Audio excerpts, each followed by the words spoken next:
But President Exactly. Trump, I mean, surely there's a realization that if he is returned to office, the situation in Gaza could potentially be worse for Palestinians. I mean, as you said, you know, we heard from him tonight. He said, let them finish the job. Yes, and you're 100% right. When he says, let them finish the job, what does he mean? To me, that means supporting Netanyahu's impossible mission to, quote unquote, eradicate Hamas.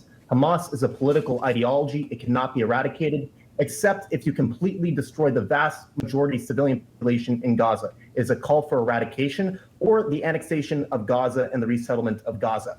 And that should not be the only worrying notion. Trump, throughout this entire debate, promoted anti-Arab, anti-Palestinian, and Islamophobic sentiments. He even said the Islamophobic conspiracy theory that Islamic terrorists are flooding through the border. He used Palestinians as a pejorative term against Biden. He called the civilian protesters on college campuses Palestinian rioters. He engaged in overt racism that we hadn't seen since the early 2000s, and that is a very scary reality that we might be facing come November. Elijah, very quickly, what do you want to hear from President Biden to change the minds of these young voters?